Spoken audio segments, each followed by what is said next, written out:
Hello, ladies and gentlemen, and welcome to another scene set in Odessa Dark Crusade Season 2. Tonight, we set the scene with the most esteemed Sheriff Gerard II of Tours of Clan Venture, who has been informed as to the various locations of braziers of malicious bearing having been set up for some sort of ritual intended to endanger the city and empower the user.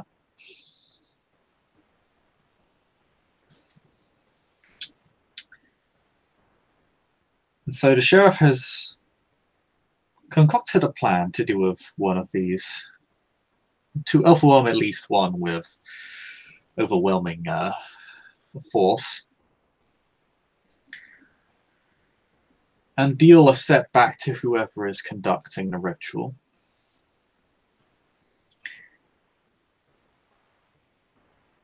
As such, he has gathered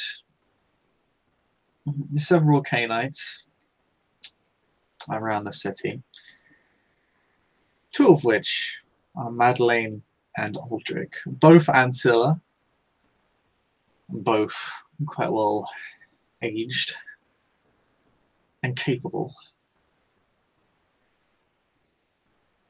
And it is just outside Southall, or wherever the sheriff deems it necessary to have the meeting and pre-raid preparation planning, as where they will find each other.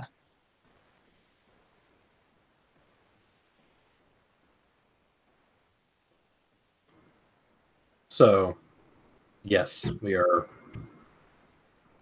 at the South Wall, right? In Southall Slums, yes. Yeah. And yeah, Gerard is here with his peoples. And I'm guessing Ulrich is there. Well, regardless, Madeline is just arriving. She's walking by herself, wearing a very broad, dark cloak, covering, well, pretty much covering her face, and covering her. She seems a little bit bigger, but Gerard has seen her before in armor, actually, and tonight seems to be no exception. She is indeed wearing an armor that is fitted for her. It's not as big, or one would say maybe clunky, as some armors are for men. It's definitely fitted for her. She also has a quite sizable sword with her. She comes over. She has a characteristic smile on her face. She just says, "Ah, good evening, Gerard. I must say I was quite surprised to hear from you. Since the last time I assisted you in a matter like this, I wound up owing you a major boon. Tell me, what will be the cost for me tonight?" Gerard simply smiles and says, but I wasn't there the last time you engaged in this endeavor. Where was I? Well, apparently not. Although I did not dream that an apparent infraction of such a menial size would result in such a punishment. But I assume that the two of us can discuss this at a later date, perhaps? Perhaps. Suffice it to say that while I do appreciate the results of the endeavor you undertook, given our previous talk about it, the plan that we had come up with, which was not followed. I had given that same plan to the prince and to the scourge. Appearances must be kept up. Politics. I cannot be made to look as though there is no punishment for deviating from my command. Of course not. Although Therefore, plans in such cases change, and one cannot always follow the plans given to one. But regardless, we should talk of this at another time. I do believe we have pressing business. I will end the matter right now. I agree Yes. that it was a bit harsh. Therefore, perhaps we can come to an arrangement that would put your talents to use and you might find stimulating. Perhaps you could, I don't know, teach me a language I don't know.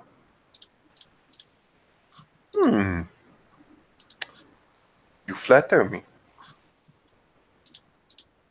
I don't wish there to be bad blood over such a pittance of a punishment. Well, this should be my genuine pleasure. Then shall we consider the matter done? Indeed. As the matter concludes, a dark-robed figure in colors of black and red wine. He arrives to the to this small party that's forming, walking very straight, posturous, and bows when he gets close enough, when he gets in his speaking range. Good evening. Welcome, Aldrich. Aldrich the Wise, always good. Pleasure to see you again as well, Lady Madeline.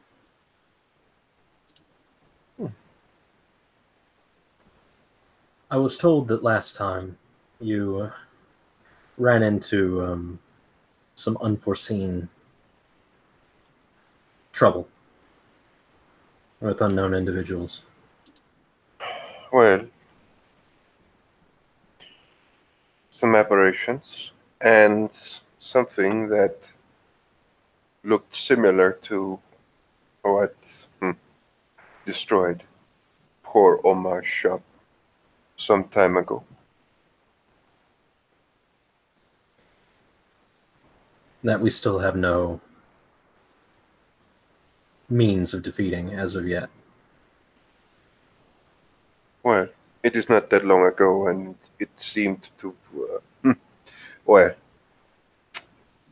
disagree quite a lot about what happened, with what happened. Perhaps it is itself not ready to meet us again.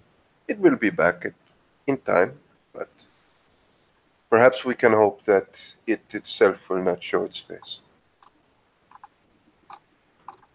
And if so, the best option would be to leave well enough alone. Depending on what the situation is, I suppose. Is there anything else we should know?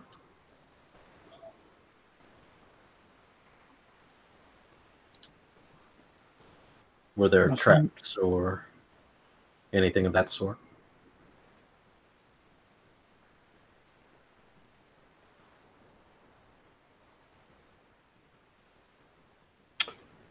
Not that I am aware of. We should look for wards. We should look for, well, any magical means to perhaps trap us. They seem to have a propensity for such things. I will hope that Aldrich will be able to assist in that. He nods. If this is anything like that instance, Lady Madeline, that we had encountered in some form of basement, I believe I believe this shall be an exciting evening, at the very least. I would do without excitement. But I think you would have your wish granted.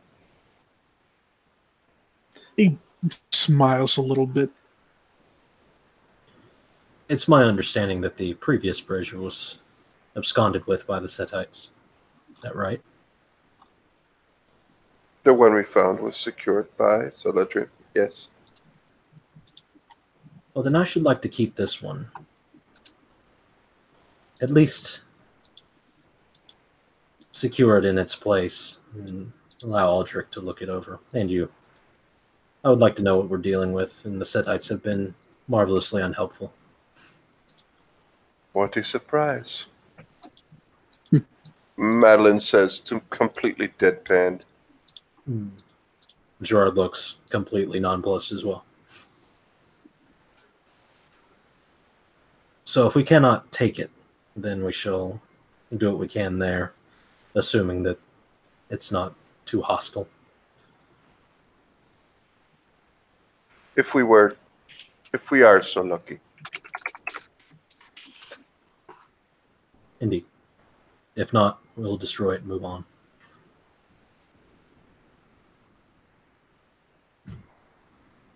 So, It may surprise you to know, but I do not wish your blood on my hands this night.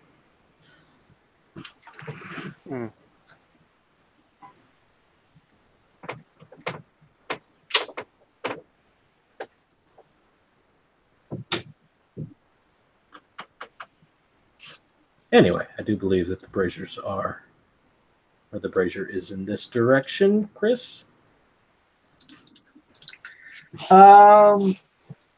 Yes, it was located. Let me find the map up for you. It was. Like to activate Rite of the Questing Stone? It was located northwest side of the Southall slums. So where a couple of the roads intersect, it's somewhere around there.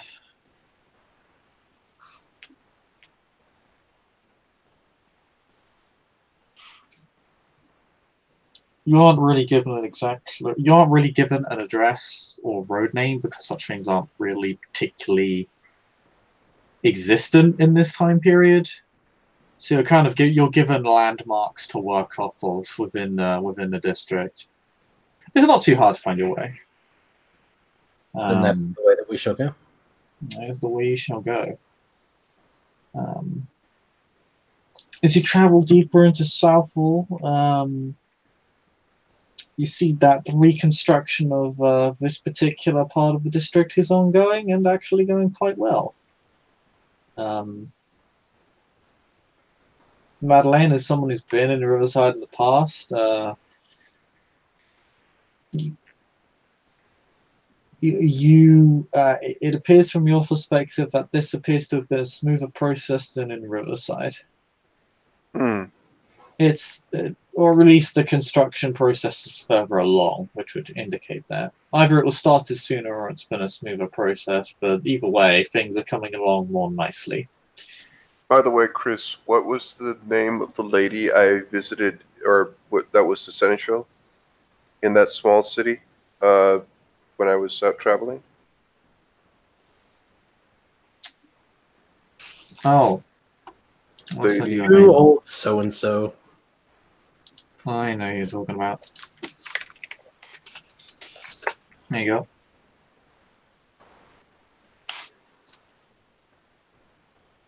Yeah, at some point, as they're getting closer, Madeline will just direct herself to Gerard and just say, by the way, if I have not already, I should remind you should remember to give regards from Lady Camille.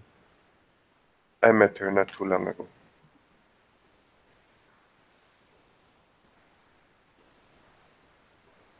Have I met Lady Camille? I believe I have. You believe? Yeah. She was very helpful that one time. Oh, was she in the Bureau Corps? Mm-hmm. She was that person. Gerard looks a little stormy. He was. You weren't in Bureau though, were you, Peter? Yes, I was. Ah. Gerard nods.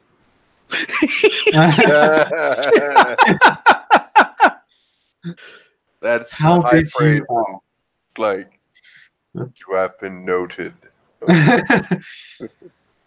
I mean, she wasn't super helpful, but like, if that little Tremere homie's still around, he was the most helpful. He was very, very helpful. Anyway, Gerard nods. And how was the prince? She was faring well. She also sent her warmest regards, especially to our dearest Iron Rose. Everyone seems much happier these days. Yes. Yes, they do.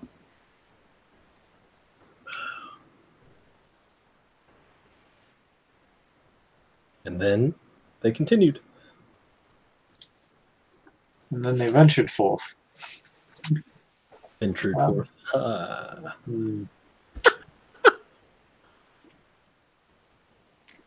least one of you appreciates it. But yes, you can continue along the rather rough and unkempt roads of the Southall slums. Well, Madeleine's used to sights like these. The rest of you probably much less pleasant. In spite of all the reconstruction, it is still a slum. Infrastructure's slowly been improved, but it's still not a particularly nice place to live in. All the houses are cramped and kind of smushed together into one narrow block.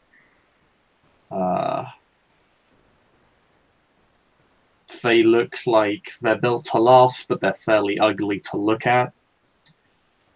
And the entire area just has a general air of unpleasantness, seediness. Which again, the reconstruction, or one could argue the gentrification, is somewhat improving, but it seems they've still got a long ways to go. You make your way past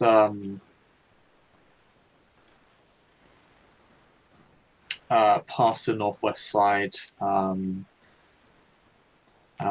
intersection where the roads collide, and you make your way down a particularly narrow set of residences. The thin but meandering pathway sticking out, being a landmark that has been explained to all of you. You begin to walk down this particular pathway. I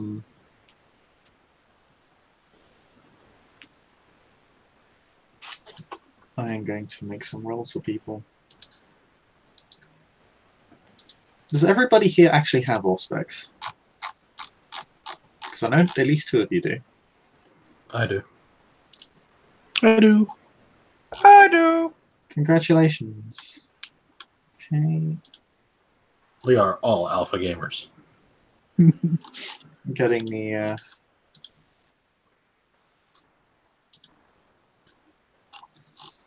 the good powers in earlier. Okay. And now I just need yours. I even have 2 empathy now to use it. Aha.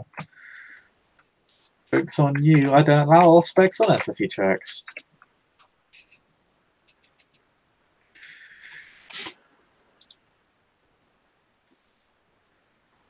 Wrecked.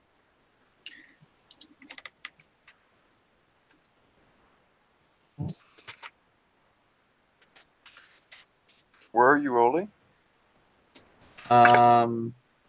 Nowhere, go away. Secret is secret. ST Dice Roller 1. Yeah, or in general, because I mean, it's not like we set up a dice roll or anything. No, we don't.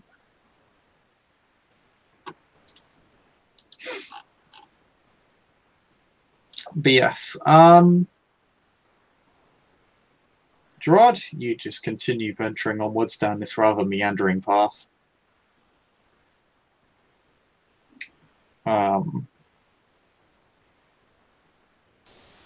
Madeleine, you feel a little bit off.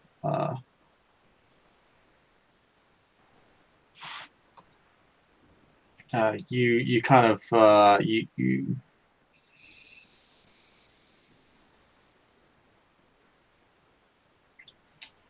to put it bluntly,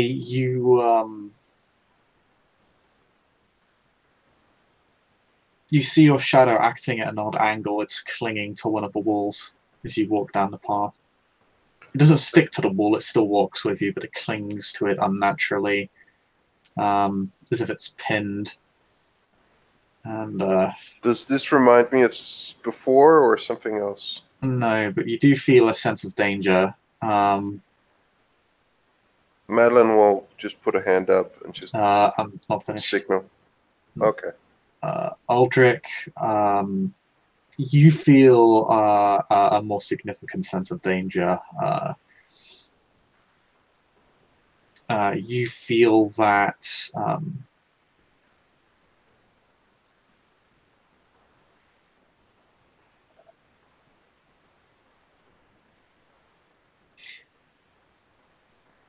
you feel a sharp sense of cold, a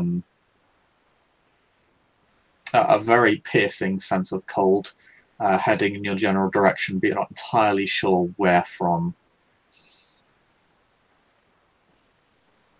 Yeah, so about the same time, about the time Madeline raises up that hand, Aldrich is just as ready. Yeah, Madeline makes ready and just informs people, like something's coming. Like either we're gonna get hit, or when we come out to the end of this, something's gonna go down. Gerard looks between them because he is completely oblivious to all this and will just quirk a brow, but he will take them at their word and draw his sword.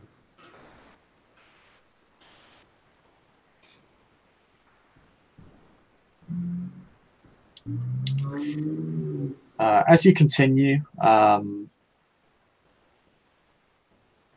Madeleine, your sense of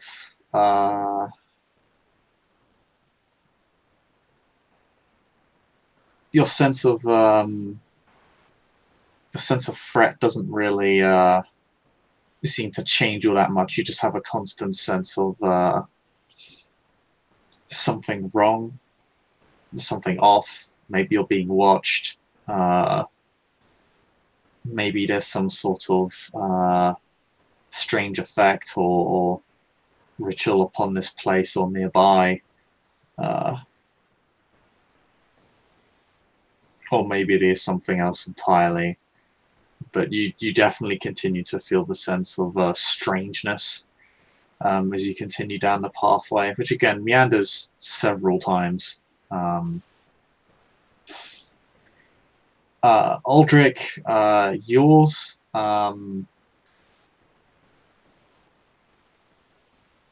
continues to slowly intensify.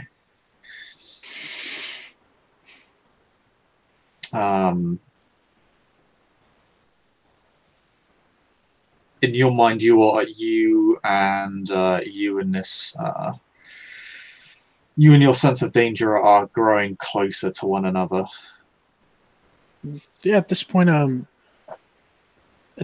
Aldrich grips a firm hand around his sword, and his head whips around some while they're walking, just kind of looking everywhere that he can.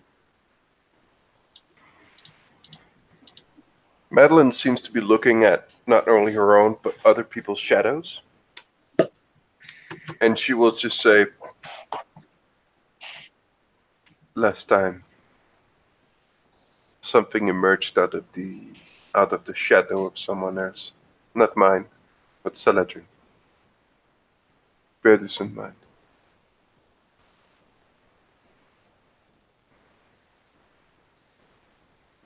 I'm sorry, you broke up. What did you say? Oh, she said that something came out of Saladrin's shadow, or everyone's shadow. Mm. So it might be just behind you. Just be aware of that. Gerard nods. Aldrich unsheathes his sword, takes a moment to poke his shadow with it.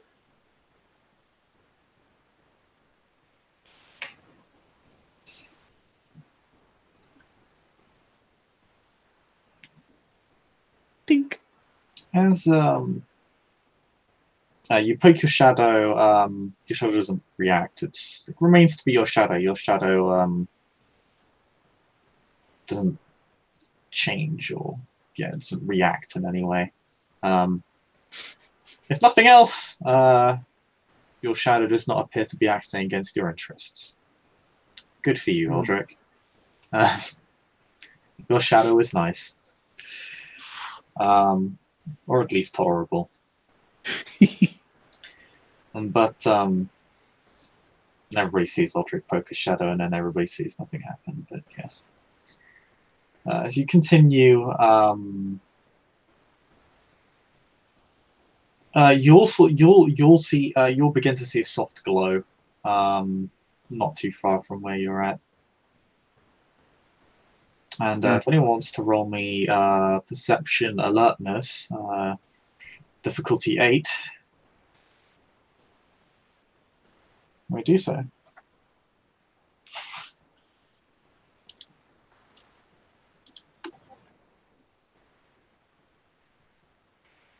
Allspec aids you in this roll, by the way. Dang. Allspec does not, or does count? It does count. So I can roll with it, or does it just reduce my... Yeah, you need to roll with it. You need to have the power active for it to take effect. Okay. Also, do mention what senses you're heightening if you do use it. Yeah, I don't have it up, so I got nothing. Yeah, likewise. So, fucking botch that shit. Okay. Don't worry, guys. I got this. Yes. So, Madeleine, you don't really see anything other than the glow. It's sort of an ambient glow.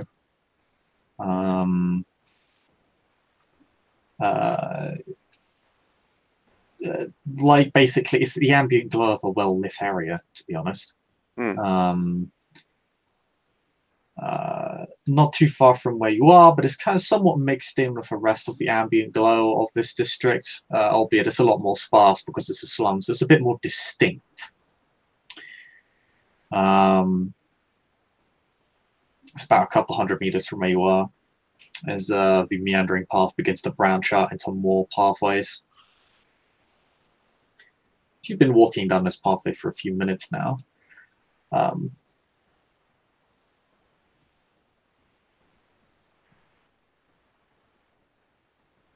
Aldrich.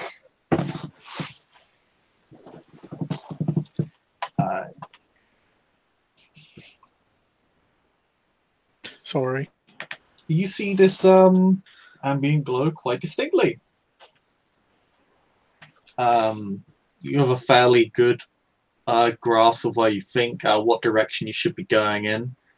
or which path you should be going down, as these paths are quite meandering. It's not entirely clear when these paths begin to branch off which one you should be going down, because you're not sure if they're going to start curving around each other as well. It's a bit of an inefficient layout, to say the least.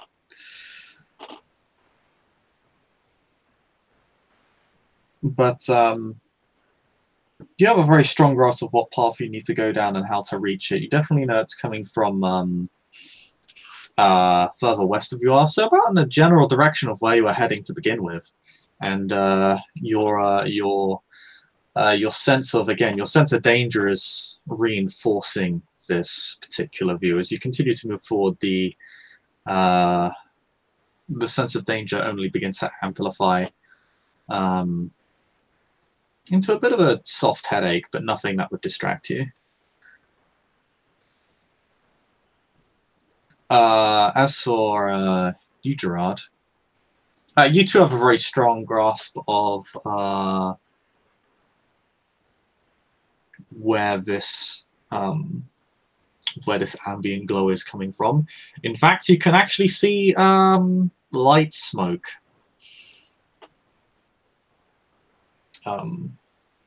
from its location. Seems to be a large fire of sorts, but somewhat self-contained. But you do catch the with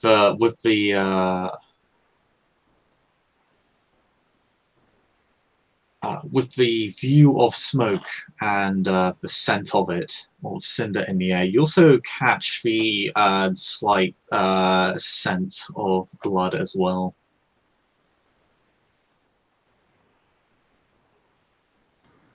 Fresh and hot. Whee! Gerard's going to hold his hand up, and he's going to look at them and say, "There's blood with the fire." Madeline stands there for a moment, just smells. Yes, there is. You are certain that this is the direction we should be heading in? I can see it. Was there much blood with the last one? No. There was smoke, but that smoke filled up quite a bit, made it harder to advance. Perhaps a ritual has started or is ongoing. All the more reason for us to intervene. Indeed. Still.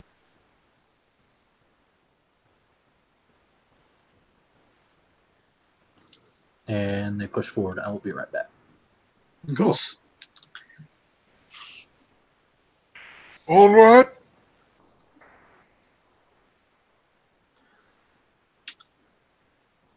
You all begin to follow Gerard down the chosen pathway, which is quite separate from Aldrich's. Andre,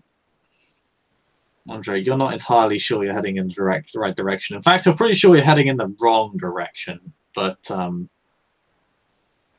don't want to get on the sheriff's bad side. Of course. As you continue down another meandering pathway, it kind of branches off into sort of a freeway junction. This one appears to be a bit more of a smooth walk. It doesn't have you twisting and turning as much. It's much more intelligently laid out. It's almost like a regular pathway. In fact, it's leading you into one of the I hesitate to say squares of the Southall slums, as it's not exactly it's one, it's not a square, and two, it's not really used as some sort of district or town square would be used for. It's sort of just an open area that kind of gives you access to a bunch of different roads and pathways. Mm. It's closer to a crossroads than anything else.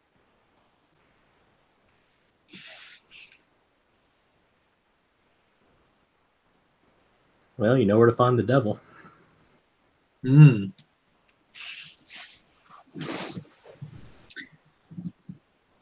And as you begin to approach the crossroads, the ambient glow is becoming brighter as you begin to approach. As the light grows brighter, you do begin to see all of you, apart from Aldrich, the smoke, Madeleine.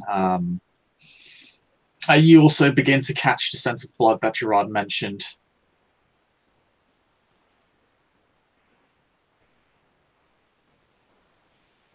She begins to prepare herself. As you approach Madeleine, you realize your shadow is missing. Oh, fuck. Madeline just says, You realize everybody's shadows are missing. None of you are Fair. emitting shadows relative to the amount of light being given off. yeah, Madeline points this out. And she doesn't seem happy or, at all calm by saying this. If you didn't know better, you'd say that Lasombre, who suddenly notices this and doesn't seem to be able to do much about it, doesn't seem to enjoy that fact. Gerard takes some very, very small amount of pleasure in that, but then the danger overrides.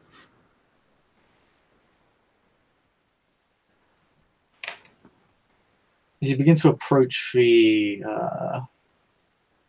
crossroads and your path conveniently joins into another and turns into view. You turn into view. You come out of the path. You all see a what appears to be a gathering of about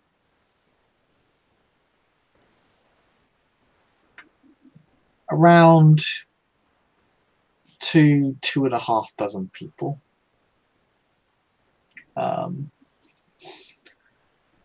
Surrounding a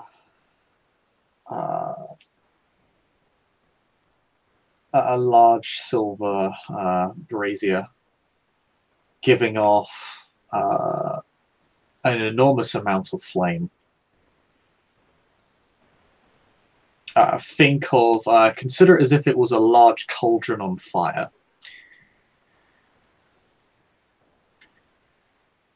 The brazier appears to be, again, made of silver, but is not marred by the flames. You'll recognize intricate lines of symbols that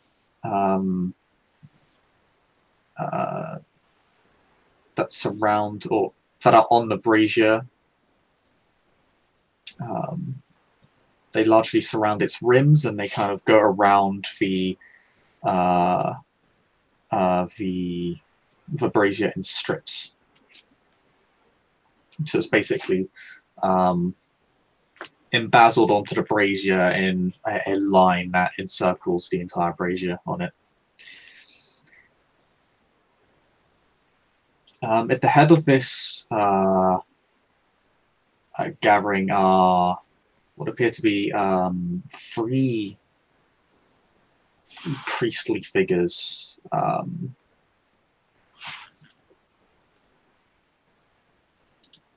Anyone here with half wisdom? Ooh. If you've got half wisdom, you can roll in perception half wisdom difficulty 8. Also, it'd be more intelligence half wisdom. And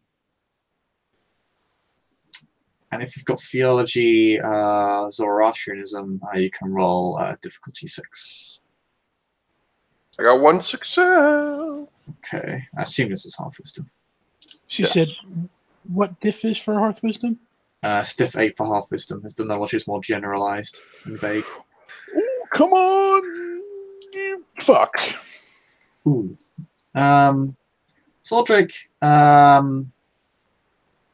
you swear you can remember it's a uniform of some sort, but you can't remember where from. Because they're in what appear to be some sort of priestly monastic robes. Mhm. Madeline, you vaguely recognize it as the uniform of a priest of Zoroaster, but you normally wear white. These men are wearing pitch black. So they're the alternative. They're the cool Zoroastrianism dudes. Okay. Madeline will just whisper that this is indeed, as they have been told before, connected with Zoroastrianism.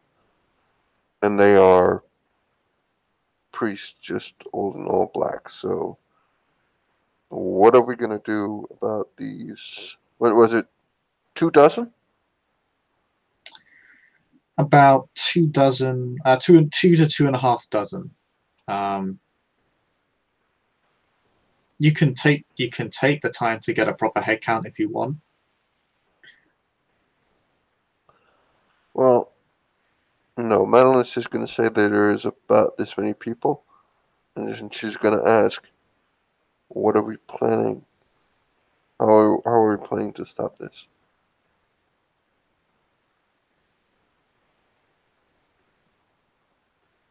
Gerard has a plan. He needs to look something up, though, real fast.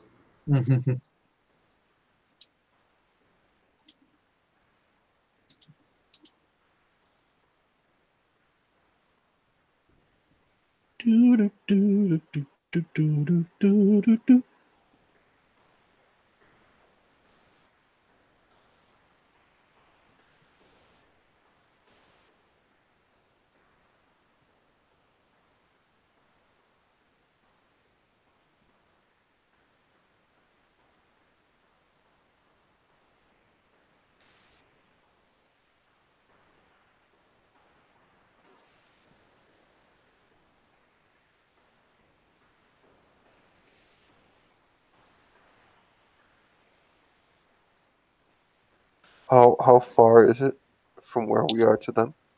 About 50 meters away. And they haven't spotted us. They are completely into this ritual.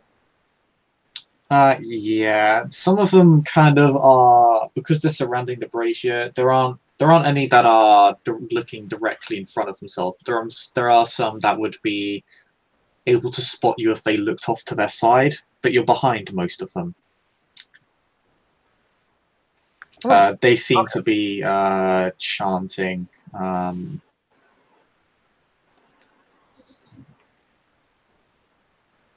In Farsi, if anybody understands that particular language. You do? Madeline does not speak Farsi, I believe. Yeah. Unfortunate. I was about to be like, you badass. You're still a badass, though.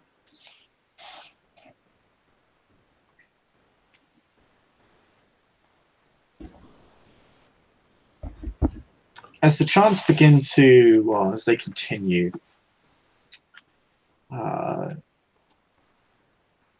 Well, we just need Gerard back first Okay. because Madeline is probably going to suggest that they do something before that happens. So, Okay, so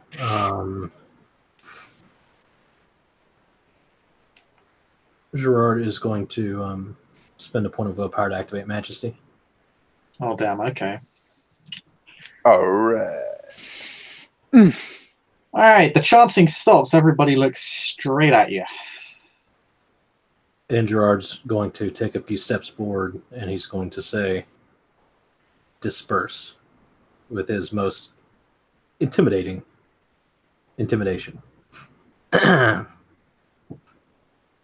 Yeah, you don't.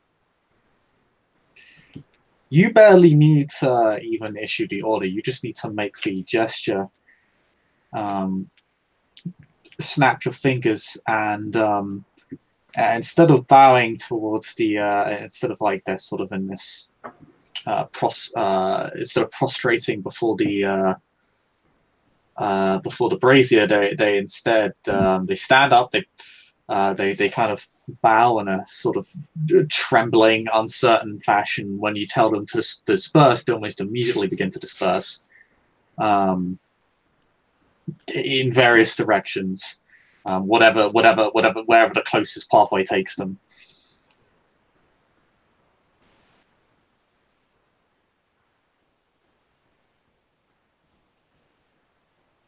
Could someone make me a perception awareness check? Actually, all if you can. Oh, absolutely. All of us? Yeah, all of you. All of you are free to do this. Perception and awareness. Oh, come on. Oh man, this is really not your day, huh? It's not. I have 3 successes, depending on difficulty. Okay.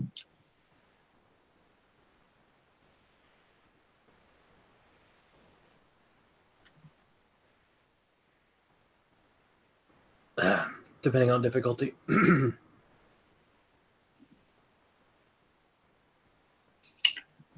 One success.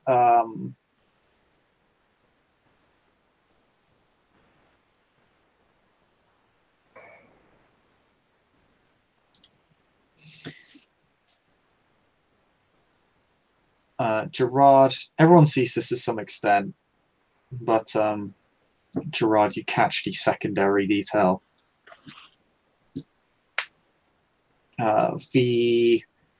As people begin to disperse, whatever they were doing seemingly interrupted.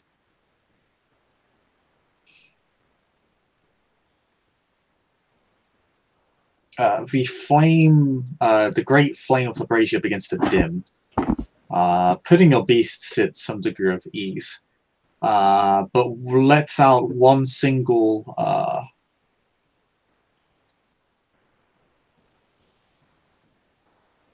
roar. It flares up very briefly for but a single moment. It casts a significant shadow over the entire crossroads.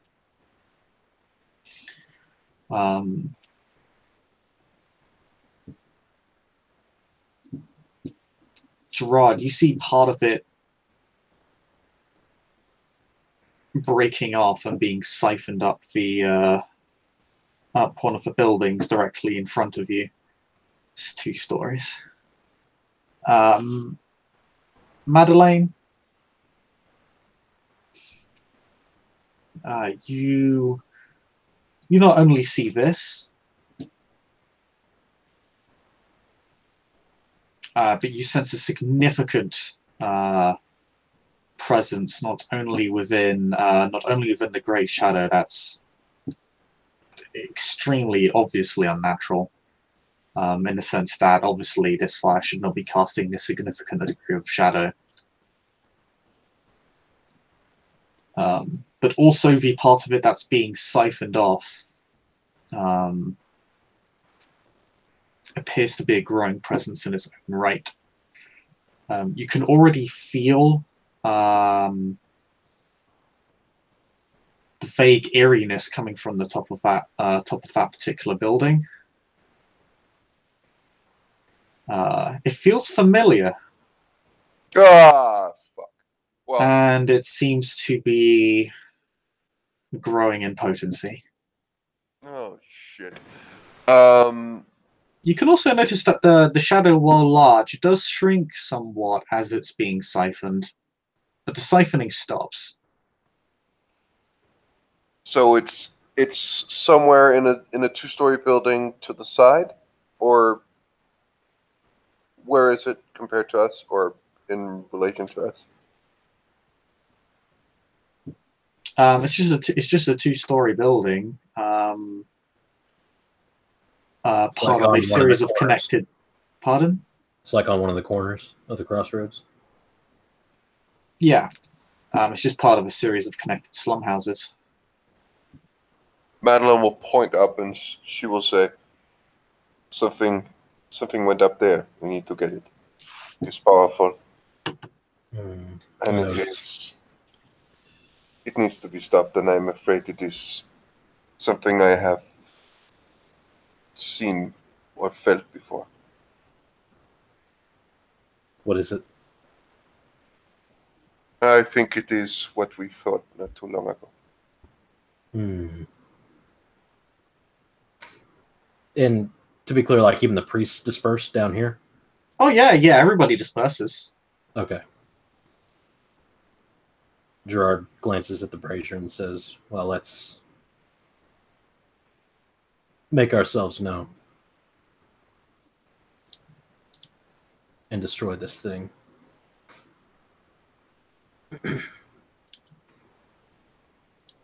You already have. What drives you to destroy my works? You play no part in this.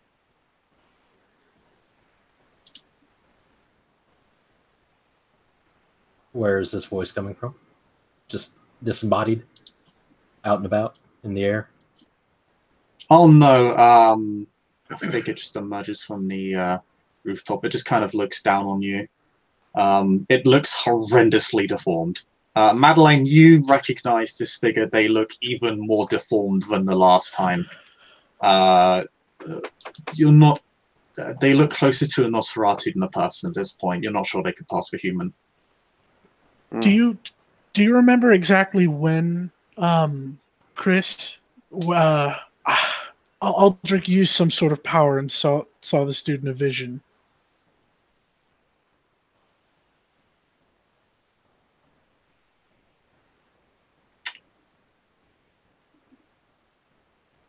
When was that? Trying to remember. What was the vision about? I don't remember, but this dude was involved. It was either I'm thinking it was either when Aldrich used an Auspex ability on a dead body, or when yes, I remember this. Yeah, no, it's when you're investigating. Okay.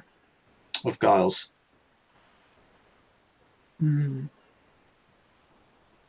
This is the one we faced.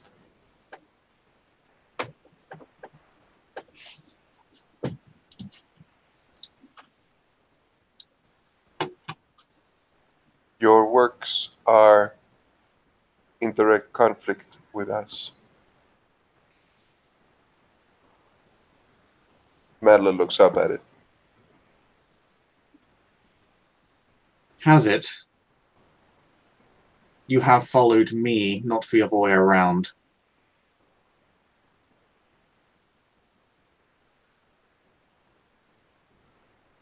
This is our city.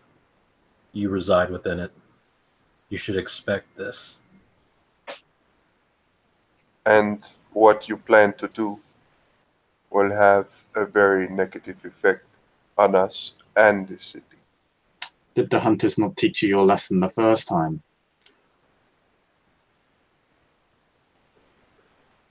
Which hunters would that be?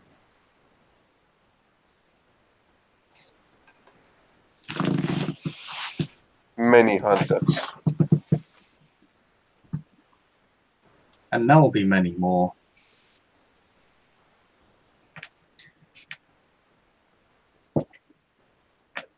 But again, I don't see how this concerns you. I've already freed myself of your kind.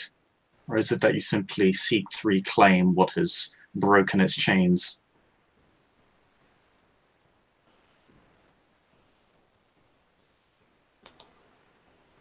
I wish for you to disappear. and your infernal works with it.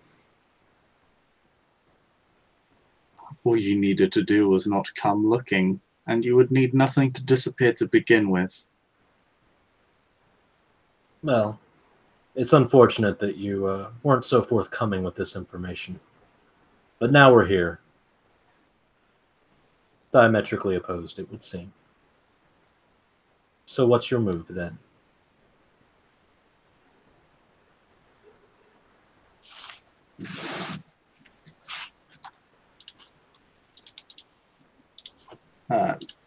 If a figure... The figure stops, looks down at the ground in front of you.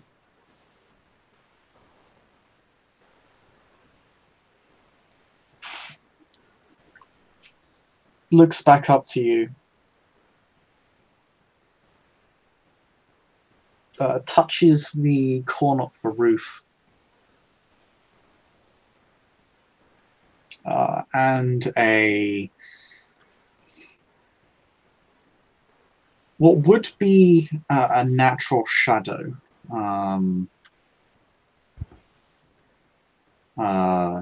if it weren't moving, if it weren't animate,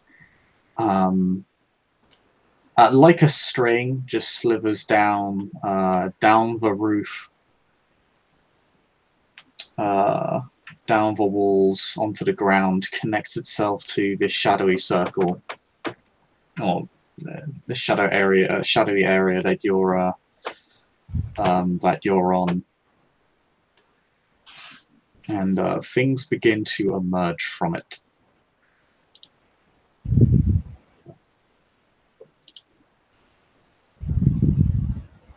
Also, Aldrich, since you're studying the brazier, you can roll me intelligence occult. Now's your chance that we don't want you to fail. Oh, yeah. Standard diff? Mm-hmm.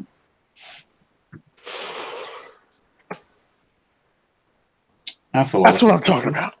That's what I'm talking about. So you can... This thing has layers of ritual protection on it.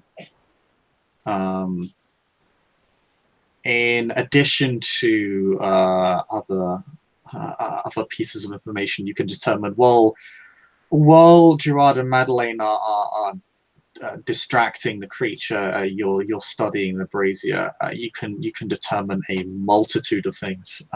First of which is that the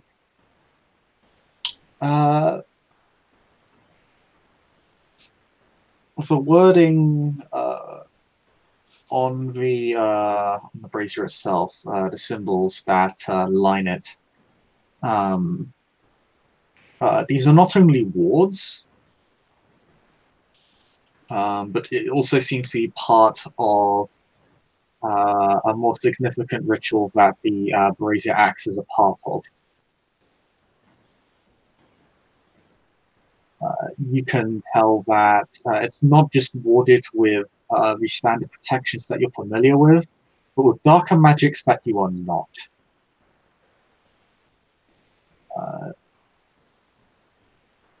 From what you can tell, based on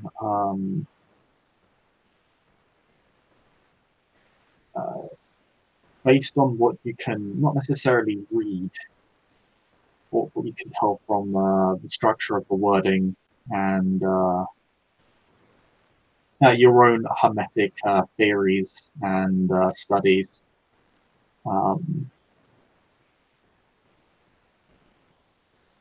Is that if you were to touch this thing, you would likely be compelled to prostrate yourself as those cultists did prior.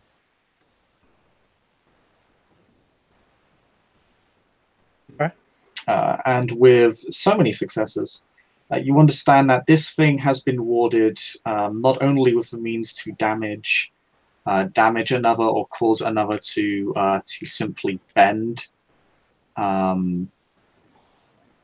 that to simply kind of break before the brazier, you know that it's been enchanted with a very particular spell. Not one that you're familiar with, and one with how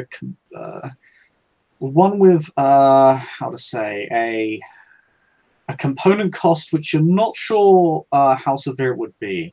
You can only imagine it would be very severe, as it seems to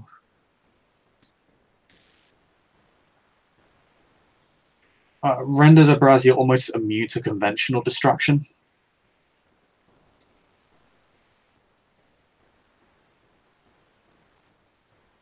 Based on the lines of wording around the stand of the brazier, rather than the cup itself.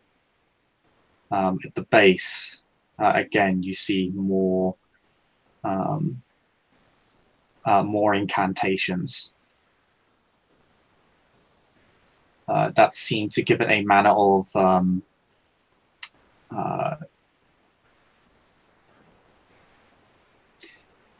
toughness, hardness.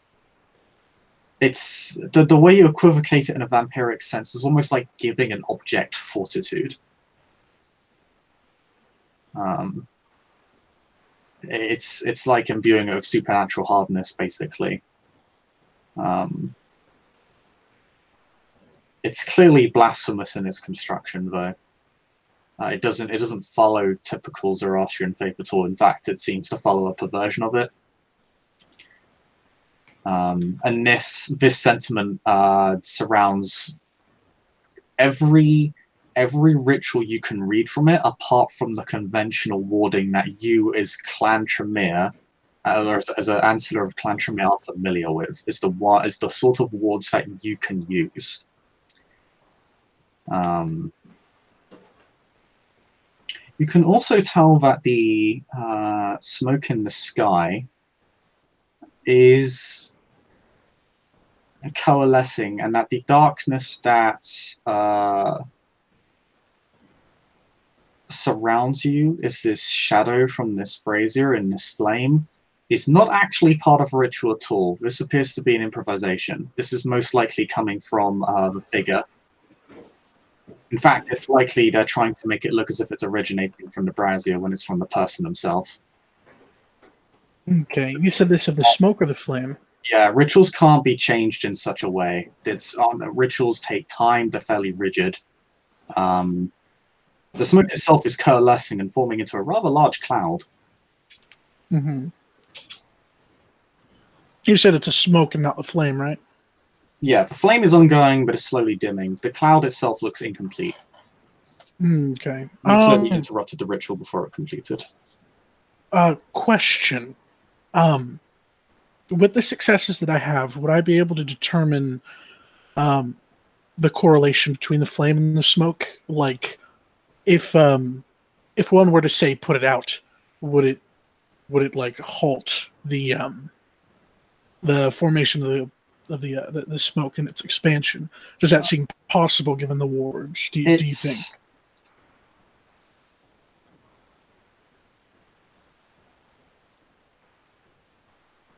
Putting out the flame would hold the ritual, but this flame's been supernaturally empowered, so you'd need a supernatural way to put it out. I got you, fam. Destroying the brazier will be much harder. You'll need to unweave the protections on it. I'll figure that out later.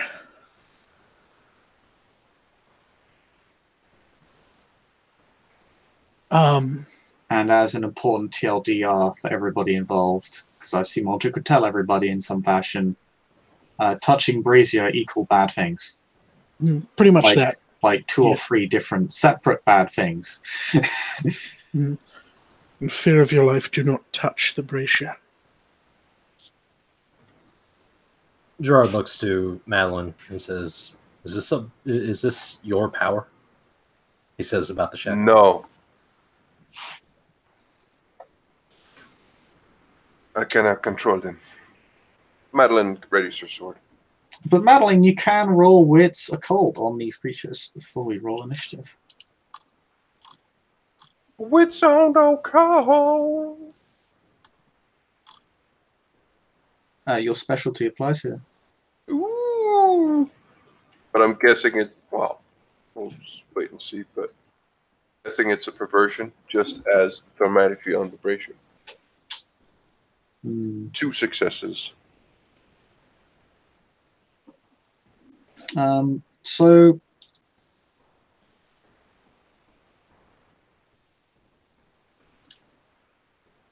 with 2 successes, you can confirm this is an entity from the realm that you're familiar with, but it looks slightly broken up in some way. It's not its usual self. It's been altered. You think likely in the way that it was summoned. My overlay is slightly inaccurate here. It's not really a winged creature. It's actually just an entity comprised entirely of limbs. Oh, 1 minute. Ugh.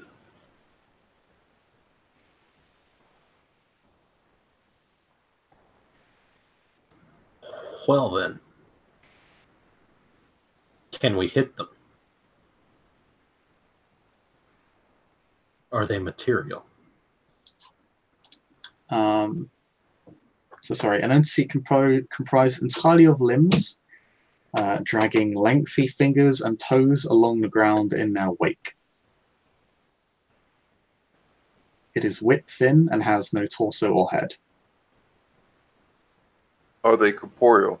It's more a trunk made of tangled shadows and flailing arms. And Can I use obtenebration? Will that have any effect on them? You understand that this is a living entity, so obtenebration is unlikely to have an effect. To control something like this, it requires a more complex form of ritual magic, which you are not currently at the level to control or to stop. But it is available to her.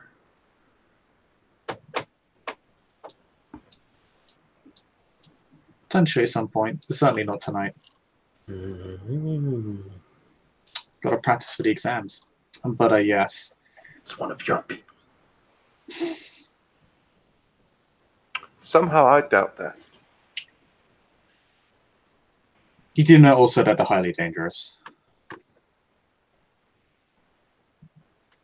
They all seem to kind of chirp. And how many are there?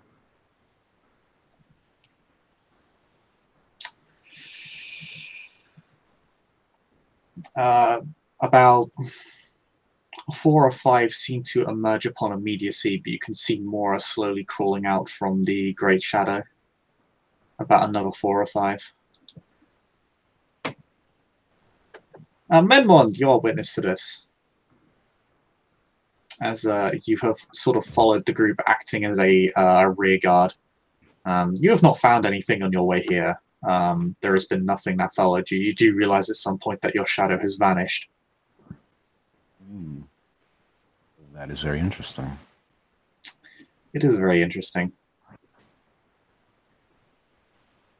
What are the chances Memnon would have brought that thing he got from that place with him? You can bring it along if you like. Ooh, okay, so would Memnon have noticed any kind of reaction in the presence of these creatures with that thing? Yes, there is a degree of resonance. Ooh. Want me to roll something for that? No, I'll just give it to you.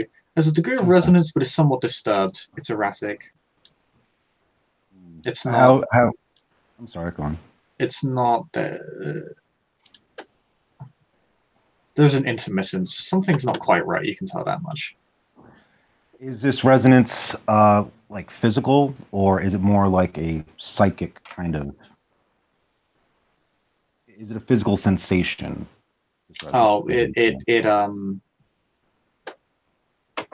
it shakes, and the eeriness of the thing you're carrying intensifies somewhat. Fair enough. So it's very direct, but somewhat disturbed, and erratic, broken connection. It's not. You'd have figured it would have been a bit more straightforward than this. Yes. Now that everybody's here, and these things are emerging from the ground, do you mind rolling me initiative, guys? Just in time, Memnon. God damn it. I'll get up notepad so we can. I'm last. Oof. Big oof. No space. I'm at 7. Oh, Jesus.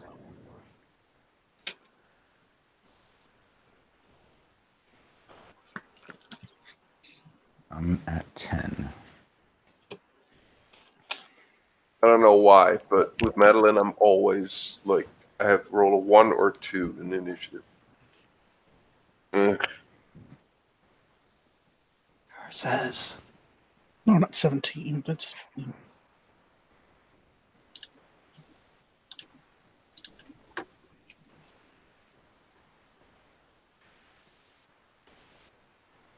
Hmm.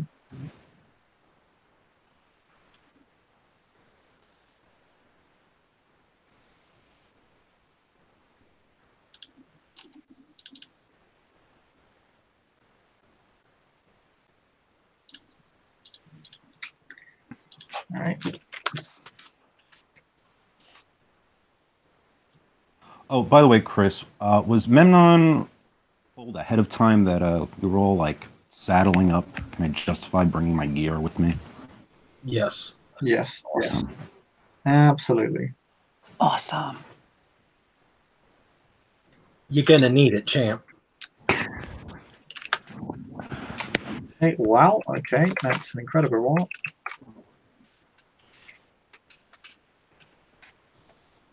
That's a slightly less incredible roll. Let me verify something here. Plus 12. Yay! Okay. Well, it's a rough day.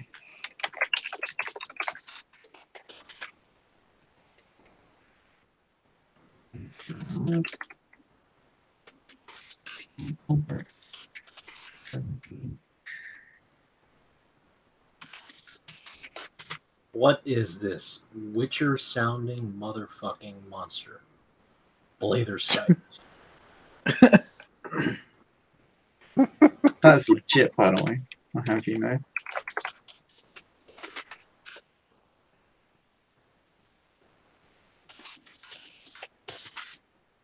And yeah, I think that's it.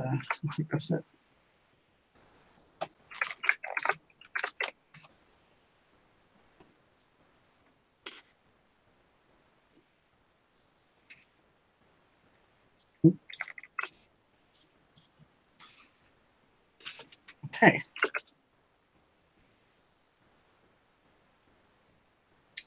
One will go on each of you.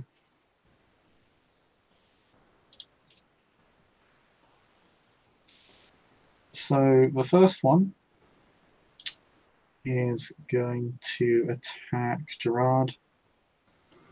Is it affected by presence? That's a good question. I'm not sure if it's actually brought up anywhere. Then if it's not, it is. No, I think yeah, they're spiritual creatures, and spirits are affected by presence. There are other disciplines they're not affected by, but they are explicitly affected by presence. No. So I need to. Okay, I'm just gonna have it roll. Not like it matters. I mean, you're the luckiest person ever when you're STing, so. And don't worry, I'm basically rolling a stat for it to come because it doesn't actually have any virtues that have been identified. So Well, I mean, it does get the 1 success, so this one can actually attack you Neat. for this turn.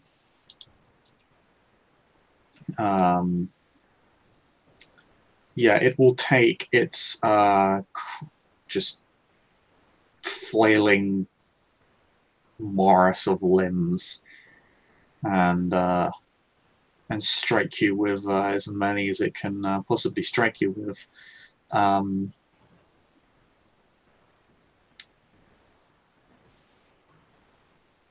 And it gets...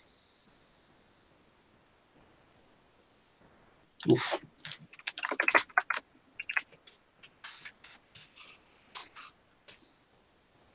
It's no successes.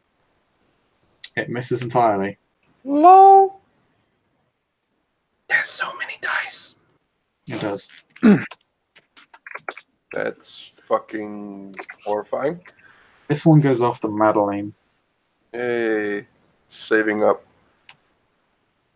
And again, it takes its many limbs and tendrils and attempts to impale you upon them.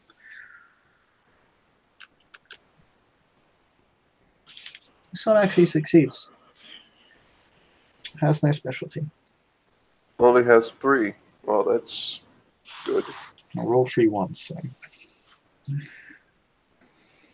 it's going to take those 3 successes. Or rather, 2 of those 3 successes.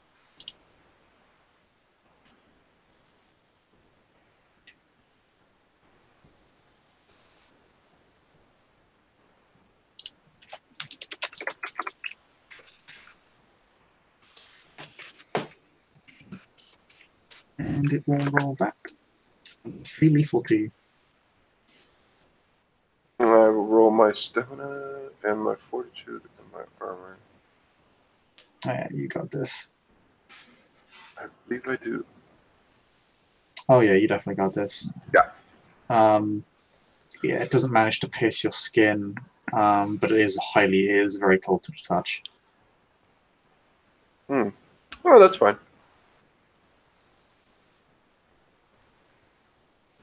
And then it's...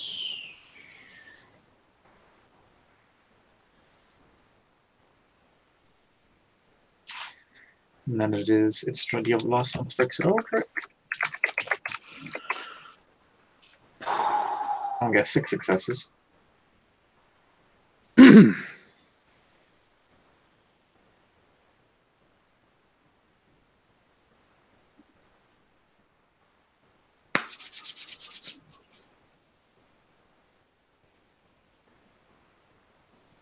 1 second, I'm just going to do the math for this again.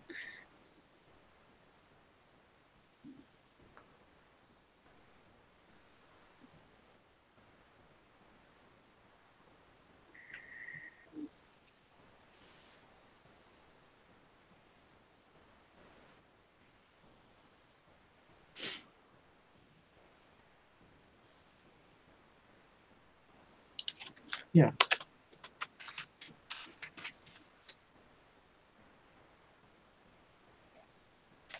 So it's 5 plus whatever. It does 5 lethal to you, Aldrich. Oh, fuck. I'll take 2 of that. Okay, you take 2 lethal. As its arms reach out, just kind of like human arms, but completely obsidian black, and it literally begins digging its way through your skin. As it kind of melts the flesh away. Oh, old man scream. Ah! About a dozen arms begin clawing through Aldrich's torso. As the creature belches and chirps. And the last one is for you, Menlon.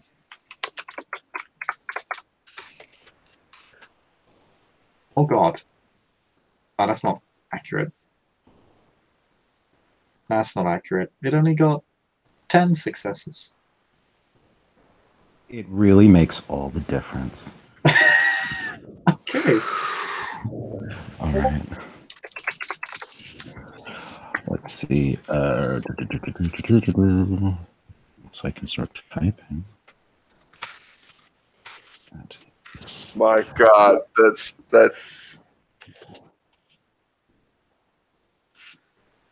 It doesn't actually have a specialty. Imagine how much worse it would be.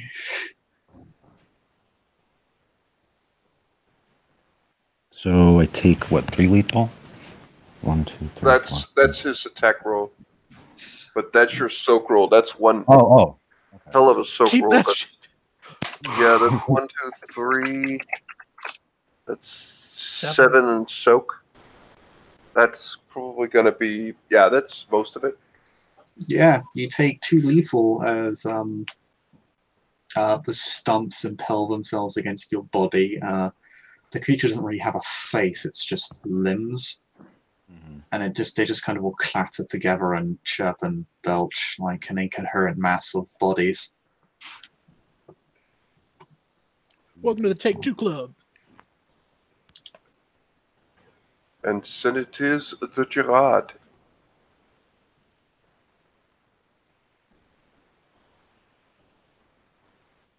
Gerard, I'm here. All right. time to Yeah. mess fuck some fools. Yeah, I mean, we're going to get in there. We're going to see if we can hurt this thing. Actually, I have a question. Mm-hmm. Can I move up on the one that's on Aldrich? Oh yeah, you can move between any of these creatures freely. I would like to get behind it so I can crush it. Aldrich's behind you. You can get a flank, but getting behind it would take your action. I mean, a flank's fine. Yeah, like it's sort of it kind of it emerged from the side of Ulrich, so you'd be able to move on its side clearly, but to get behind it, it would kind of try and stop you. So that would take a bit more effort. All right, so it's diff 5. Yep, you're fine.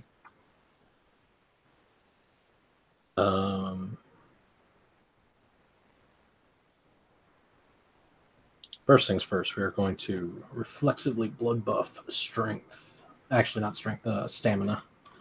Badu. 13 blood left. And then we will make it an attack. It is this many.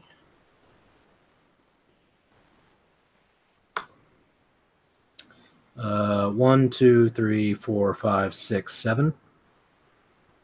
Okay, 7 successes.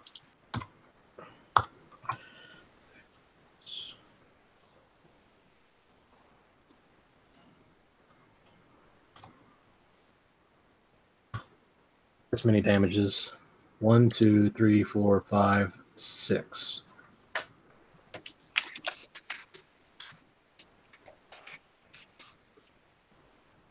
They took 1 of that. Yeah, in 2 great swings, you slice off most of their limbs, leaving about a third of the creature remaining as it lets out a great scream. And black blood splatters over the battlefield. No. Oh no. Andras, whoever that is next. No. It's Aldrich's turn. Yeah, My, Aldrich. Oh, Yeah. it's Aldrich first, sorry. Yeah. You have to forgive me. My Chrome is freaking out, so I'll be back. I'd like to.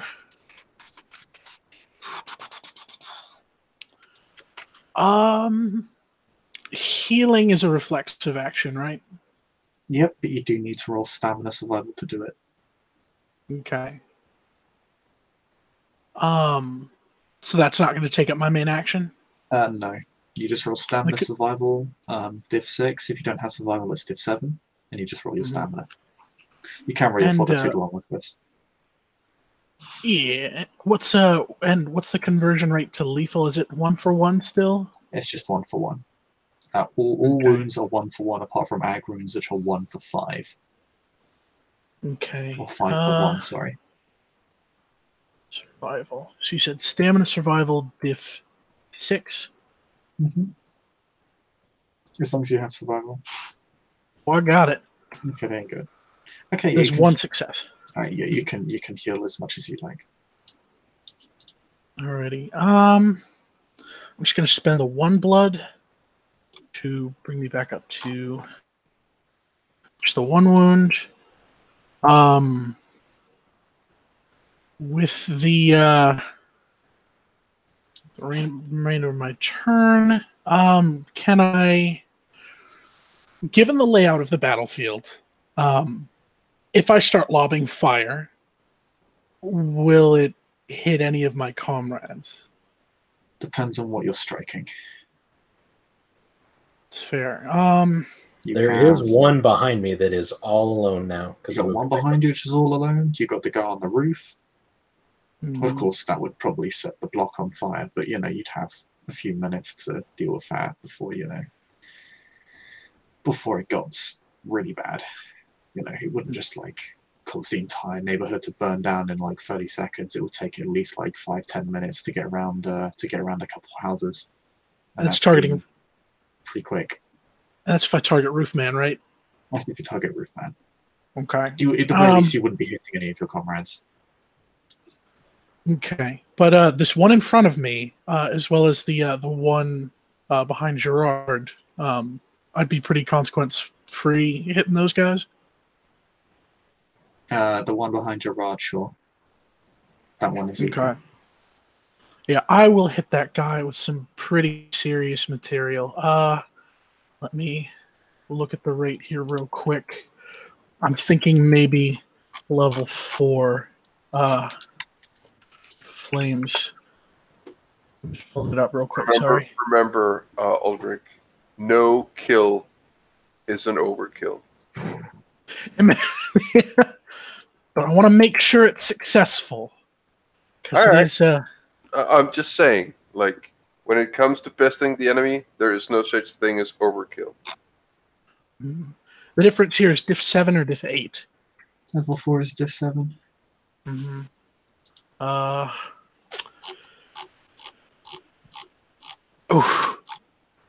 Yeah, I'm gonna go with the diff 7 because I'm a coward. 2 successes. So Aldrich, hisses out something. He hisses something out between his teeth, does a few broad hand strokes, and lobs this pretty deep of a bonfire of green flame that he lobs at this handsy gentleman behind Gerard, and homeboy goes up.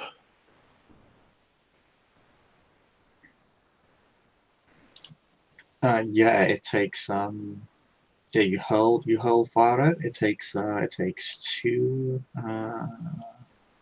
aggravated damage. Let's see where I set it ablaze. It does not catch fire though.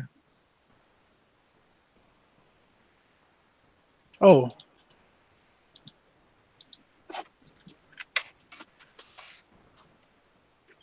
But yes, you deal it 2 ag. Also, may I reflexively buff my stamina? Oh, you can do that as well, yes. How much blood have you spent to heal? I spent 1 to heal and 1 to buff my stamina. Okay, and 1 for the spell. So yep, you're good. Okay. Next turn, it is... Oh, that guy. Okay.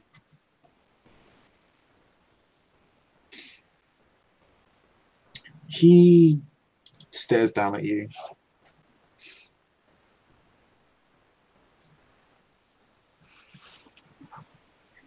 He looks particularly unconcerned.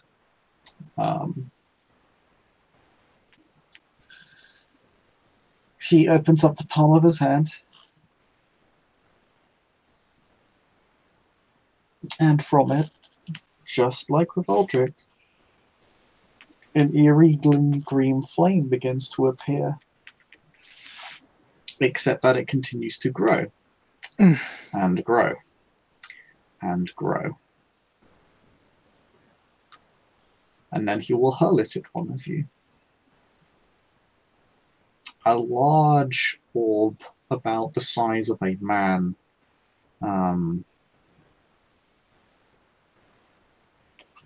comes hurtling down upon Gerard as it explodes upon contact. First. Yes, I actually get there. Ooh.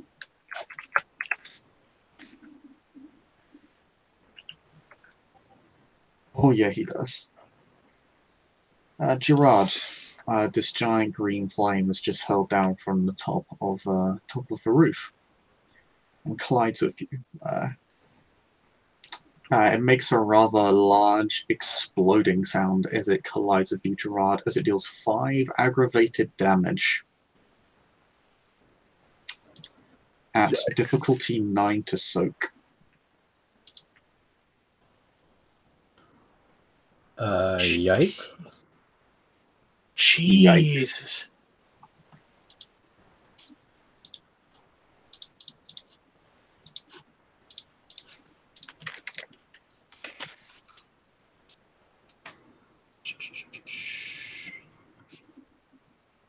So am I allowed to use my armor for this, since he's not targeting me or anything?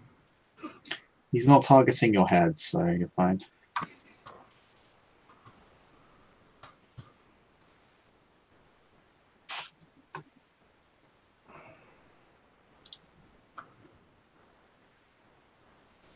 One, two, three, four, 5. Ooh. No, it's difficulty 9 to soak. Oh, it is. Soak 2. You still take 3 damage. Yeah, that's a bunch. Also roll a courage, because you are just burned. He needs to stop that. It's courage difficulty 7.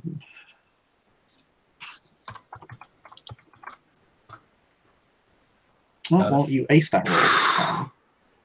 So you are struck and severely wounded as both your body and your armor is almost blown apart by the sheer impact of the flame, but you stand unmoved at the very least.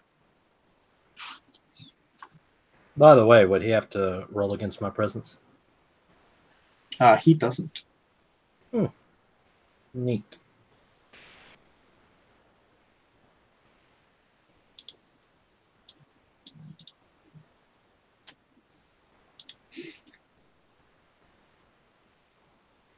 So yes, that is his turn. It is Memnon. This is Men one. Healing with fortitude, is that reflexive or does that take a turn? You mean healing with stamina. Healing with stamina is reflexive, but you must roll stamina survival in order to, and pass that check in order to heal on the turn. Well, I wanted to spend a blood point using fortitude to heal a wound. You can't use fortitude to heal, it's only to... Oh, only to soak. Yeah, it's for soaking. Oh, damn. Okay. Okay, I'll make that roll. And one You do blood get to point. apply your passive fortitude dice to the roll, though, Oh, that's great. because that is for any stamina-based roll. But yeah, the automatic successes only apply to soaking. Yes. And you said difficulty 8, right? All right, I got 1. So healing 1 health level, which means no dice penalty, thank God. And use 1 blood point to buff my dex. With the Blither Skype in front of me, Memnon is just gonna try to run it through. No special move, but cinematically he's gonna try to gut the thing. So that'd be...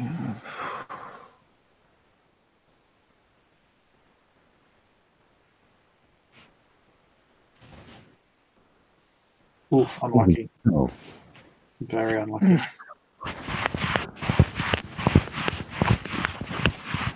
Not my night. Nope. We move to Madeline.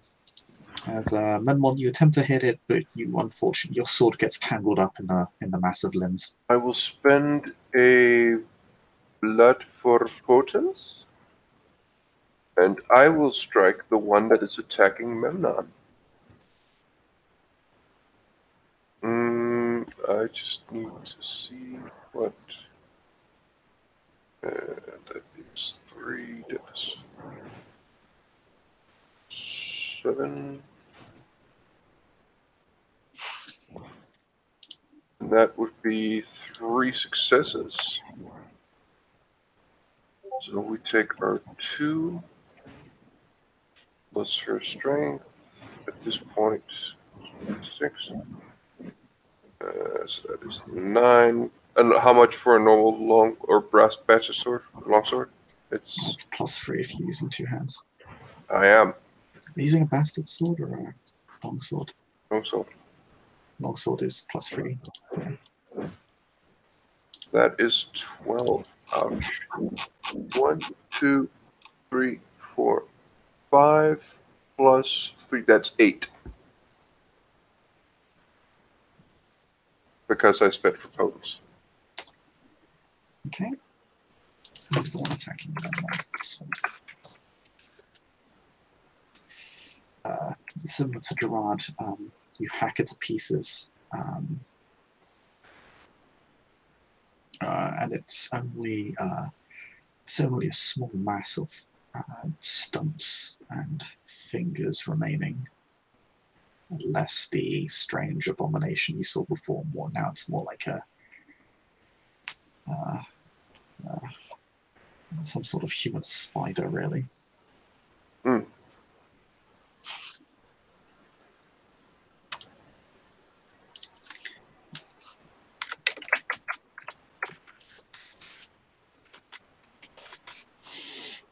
Yes. It is. Turn.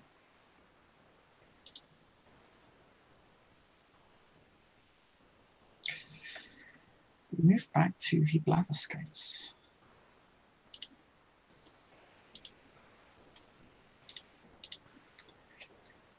Who are now going to take their turns attacking you again. So, Brad, the one you left alone is going to try and strike you in the back. Well, let's hope Presence gets there. See if it can attack you at all. I rolled literally exactly the same dice before. Uh-huh. Yep. Literally 9-6. What? Yep.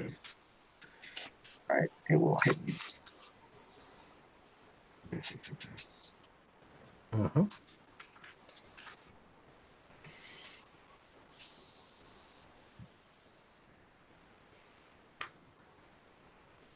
Yep. Okay, 16. Okay. And you completely ignore it. Like it literally attempts to pierce you. I mean, it comes at you with significant force, like more force than a human could possibly muster. And you barely even budge. Like it rips holes in your armor, you just don't care. Up. Eldrick, old boy. Mm-hmm. This one gets 9. Mm-hmm.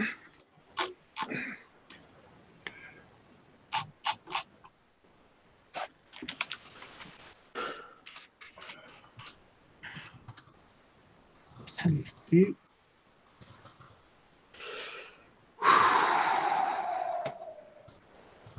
Oof.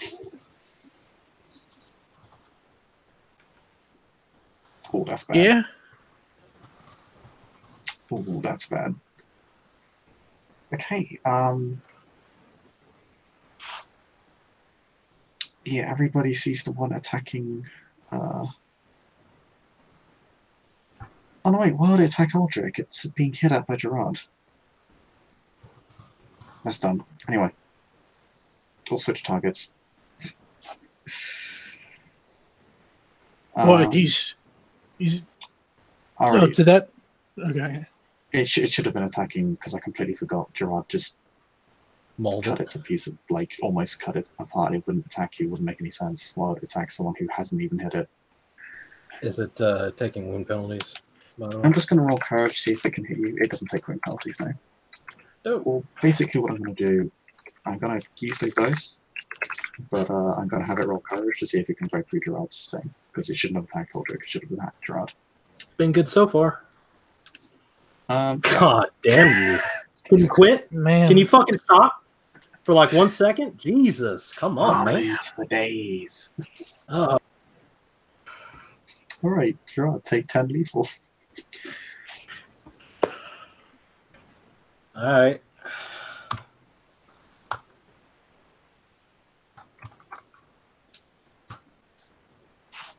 That's 1, 2, 3, 4, 5, 6, 7, 8, 9. 1, 2, 3, 4. 5, 6, 7, 8. It is 98. So this one actually strikes with enough force to actually harm you. Neat. Barely.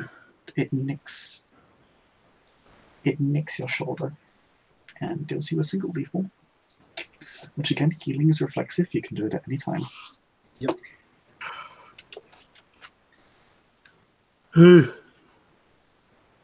Okay.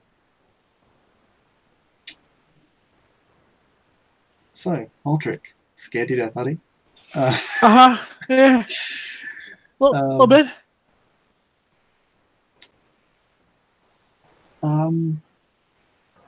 So Gerard is currently handling the blabber scouts for you.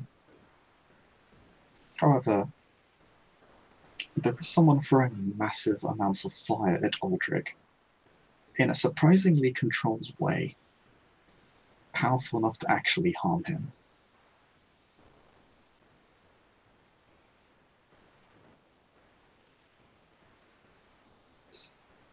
Mm-hmm. Who do you want to go for?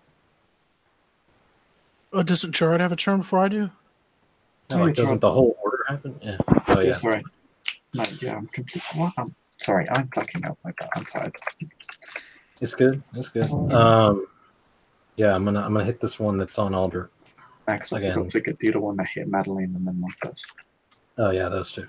So, okay, this one hits Madeline for 11. Jesus fucking Christ. Oh, do those have to go through the Majesty too? No, because they're not attacking Gerard. Gotcha. Shit. If they were going after Gerard... Okay. Madeline, you take 1, 2, 3, 4, 5. You take 6 lethal damage. Ouch. Oh wait, it's actually one more, I think. That's one more. It doesn't. Okay. Yeah, that's ouch. So Madeline, everybody sees Madeline almost go down. It completely rips through her armor. The arms literally just begin tearing it off. And then the stumps attempt to impale her, and you almost lose her under all the limbs and stumps and spikes. You almost lose vision of her entirely, as she is impaled from head to toe.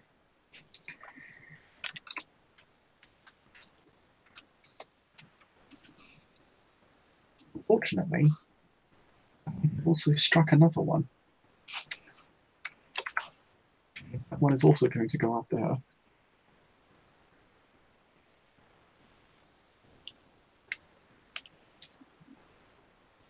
Alright. And that gets 6 successes.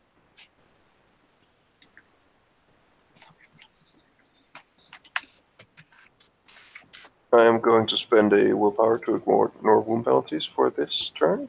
Okay? I was going to say you don't need that for soaking. But yeah, I'm going to do that anyway. And does 9 lethal. Jesus. 1, 2, 3, 4, 5. You take another 4B for Madeline. You enter torpor. Yeah. Goodbye, everybody. Okay. Everybody sees a second Blavsky jump on Madeline and begin tearing her to pieces. It begins ripping off. It literally starts ripping off her limbs and adding it to itself. It literally starts harvesting from her.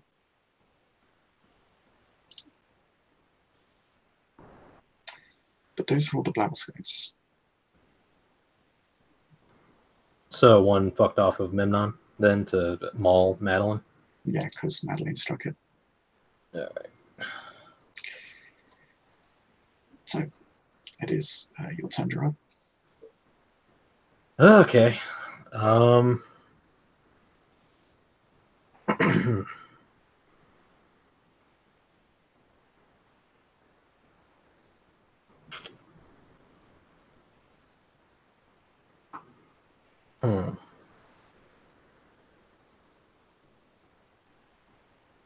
Hmm.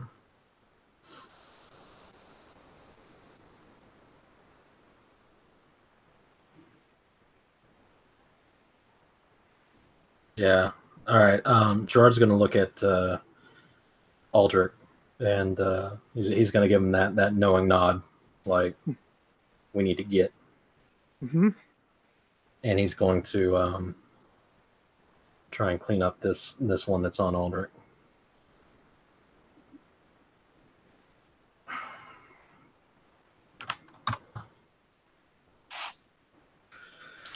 Okay. Just using all your passive stats? Huh? Just using all your passive stats? Because if there's a time to go all out, it would be now. Yeah, no, I'm blood buffing Dex. Okay. Spinning a willpower to ignore wounds. Wait, am I stupid? Are you? Can't I use blood to, like, auto soak for stamina? What? Oh, for fortitude, you mean? You mean for fortitude? Fortitude, yeah. Yes, you could have. I could have, but oh well. It's 1, 2, 3. It's this many.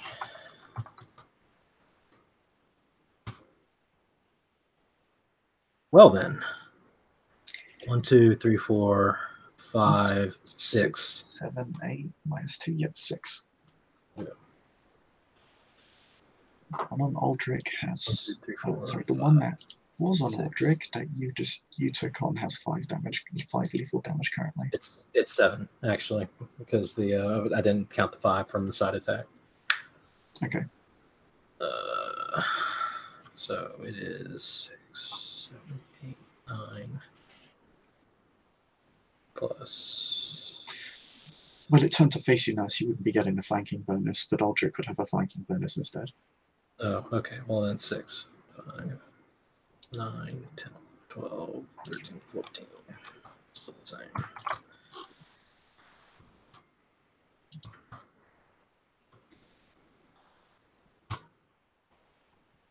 Lunch. 1, 2, 3, 4, 5, 6, 7, 8, 9, 10, 11. Oh, you annihilate it.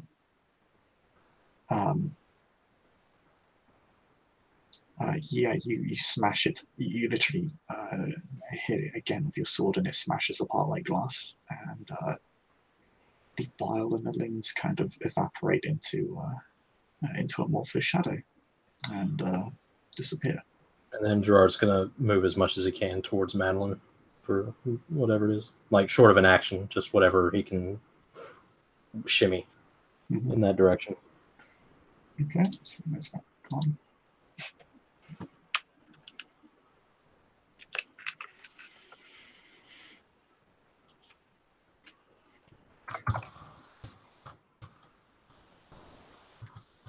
And Aldrich, your turn. Right, so 3 strange limb creatures left, and a guy throwing fireballs at Gerard. ain't nobody got time for that. Aldrich is going to we're in. This is the course of action. I would like to have Aldrich. I'd like to have Aldrich make physical contact with one of her limbs. Like, if he can like step on her ankle. Is that a possibility? Step on whose ankle? Madeline's. He's gonna step on Madeline's ankle, put a hand on Gerard, and he's gonna reach a hand out for Memnon to take, and he is going to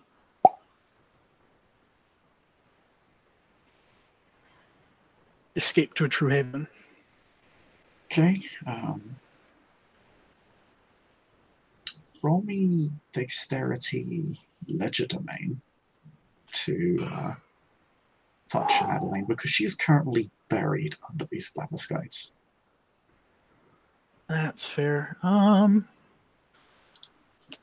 you will allow Memnon to grab Aldrich's free hand.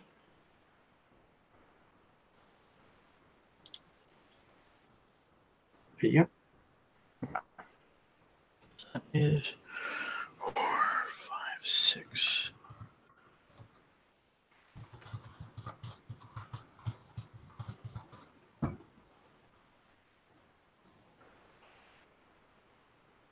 Come on. Yes. So that's my that was my leisure main check. Oh yeah, you definitely you make the way through the open gap and then make it to Madeline.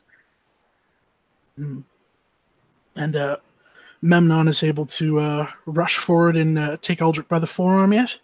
That will be on his turn. Why have to? We gotta draw aggro from around. Because there's still. Even then, like, it would probably take me a full move to get over there because I attack. Well, I wouldn't take a full move. You're all fighting in pretty close proximity to each other. And you have celerity. You can move pretty quickly without even using it. Actually, speaking of which, if we are fighting in close proximity, could Aldrich just grab him?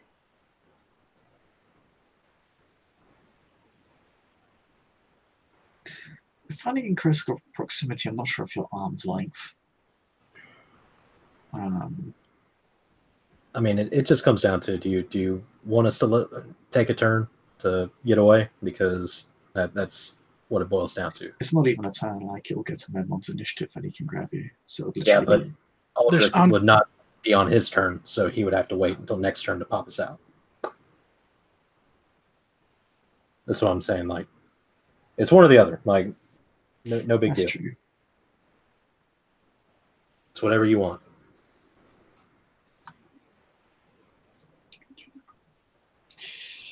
Let me check something. Maybe you could just use the movement of the line to drag Memnon towards you. Would you allow both of those actions in the same turn? You didn't take a full movement action. I didn't. However, I would be casting a ritual, albeit it is a quick one. It takes half a second to. No, all it takes is you have to utter a word, but it is a ritual. Oh yeah, that's instantaneous. That's the same as Chains of Binding. Like, it's instant. It's not a turn. It's neat. That is not a full action. Like, okay. Then we Gucci. We Gucci. Yeah, I'll do that. I'll use my mind powers to touch my friend. So that is going to be, and that's going to be level 3, right? Because 2 is just a sword, and it takes 3 to levitate oneself. So it would be the third done. 3 is required to lift the person. All right, so that's going to be diff 6.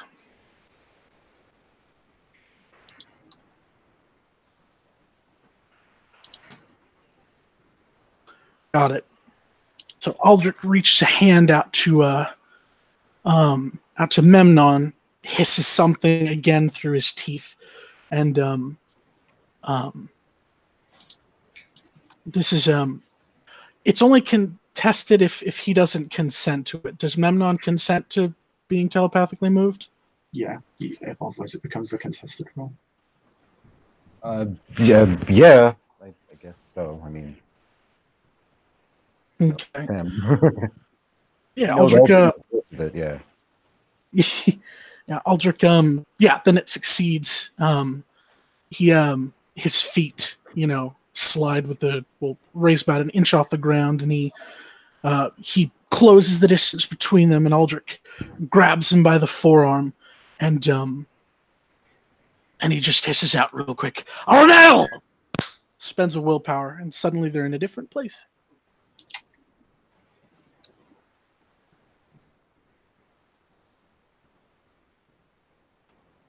Suddenly you find yourself someplace with stone walls, and there are bookshelves with plenty of books among them. There's a chair and a table and a rug. Not much else.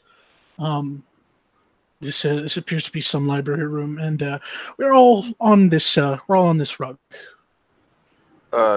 Aldrich, although my character can't speak, let me just say that your secret is safe with me.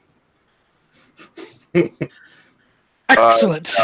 You look down at Madeline. Her armor is torn open. She is ripped more or less apart. Like, Chris, I'm guessing it's like multiple stabs that have just born in through the armor and just ripped it apart, right? Yeah. Her arm, what did you say? The limb was missing, or more than one, maybe? Like an arm and a leg is missing. Organs have been pulled out. Ugh. Memnon would, looking upon Madeline, take whatever clothes he has and just to make her look decent, just wrap her body up, which is not display. Gerard sort of looks down at the massive scorch mark on him and touches kind of the toasty flesh and says, "Oh, that was unfortunate." Truly, this is an act of infernalism. Goes without saying. But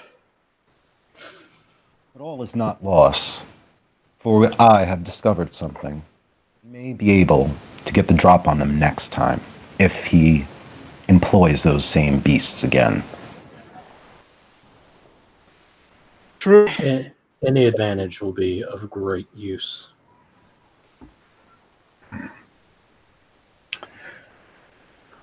My lord, there are, I'm sure you understand, at times, for our own safety's sake, and our oath to our own blood ties, that there are some secrets we can not quite elaborate on. Do you agree? I do. If you would allow me to share something with you, but not all of it, would you accept that I am still under your command and service? I suppose I would. He'll give Aldrich a look, and he'll this black-looking kind of obsidian glass from his person. When we were drawing nearer, this piece of crystal started resonating, and as we engaged in battle with these creatures, resonance grew exponentially greater. I have a feeling that this can somehow detect his presence. Most excellent. It's a theory.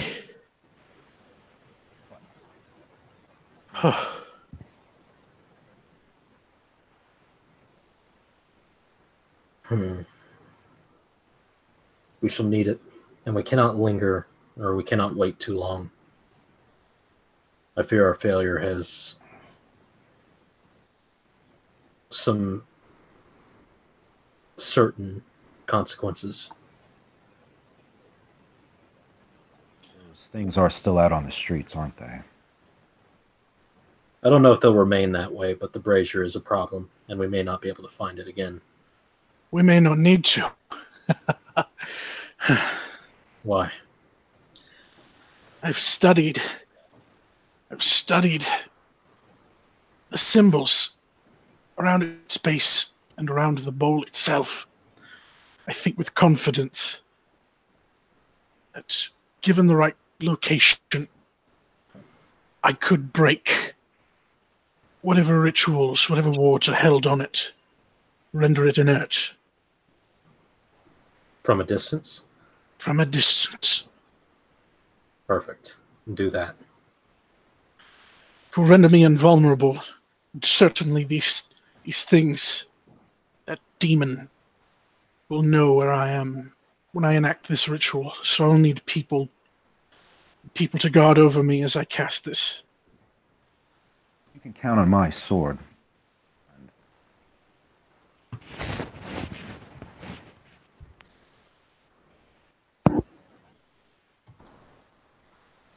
He nods very gratefully.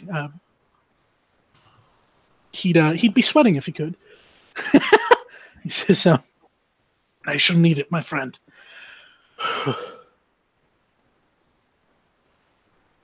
I'll see what I can do, if we can find anyone willing to risk themselves as such. Call in a few favors. Thank you, my lord. Make whatever preparations you must. Shall do precisely that. Memnon looks over Gerard, like he's looking him up and down.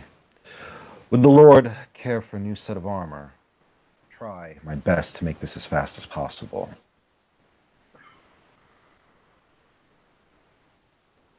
I can afford something for now, but if you wish, I will pay you for your work, for a piece in which you can take your time.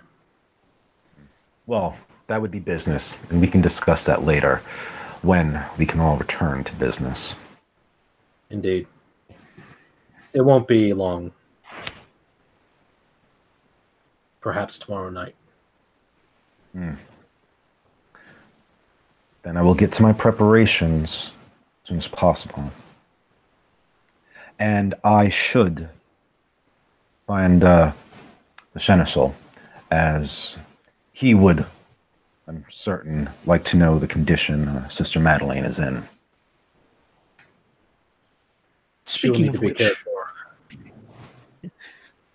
Aldrich will look, specifically at her face. Are her eyes open in torpor currently?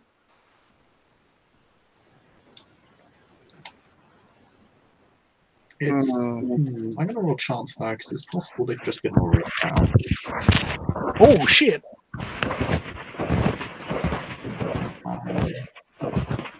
1098 is still there. 765. They're badly damaged. 4321. Half her head's missing. Neat. Yeah. Okay, so the eyes are heavily damaged.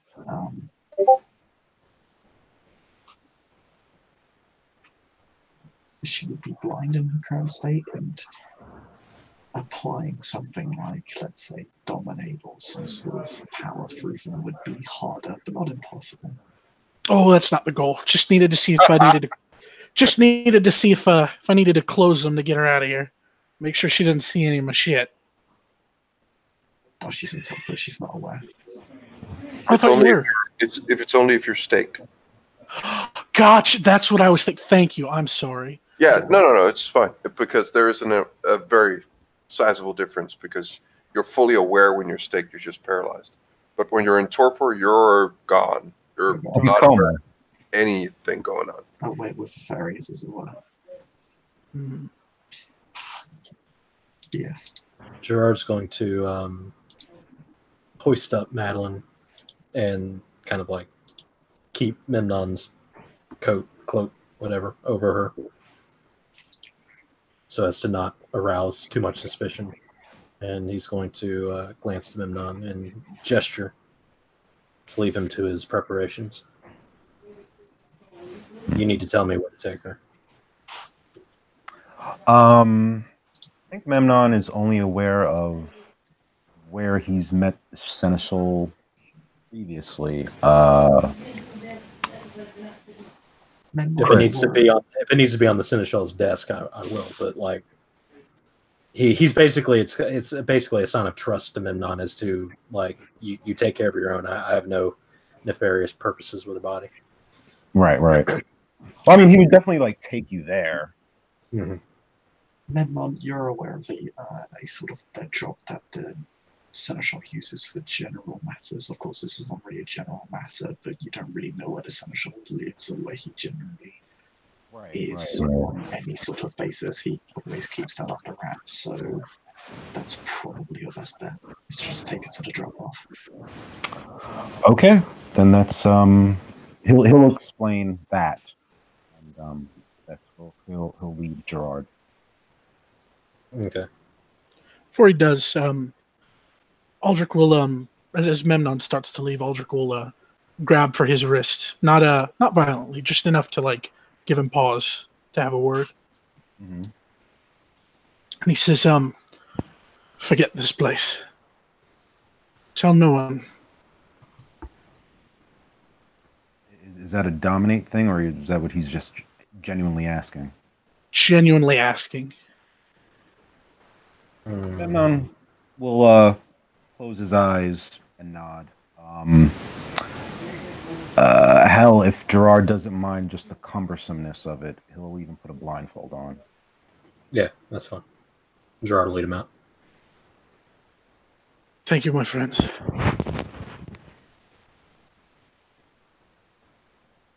Be ready, Aldrich.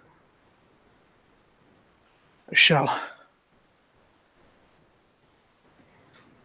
And with that, Gerard leads Memnon out with the tortured Madeline.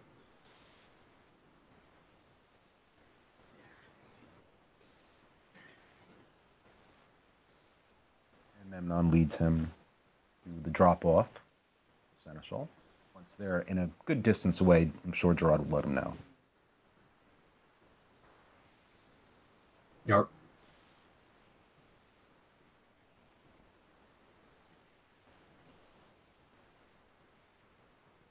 And yeah, I think of that we can end our scene as the sheriff and his colleagues just narrowly avoid disaster. Thank you. Have a pleasant play. Thank you for watching. We'll see you all next time.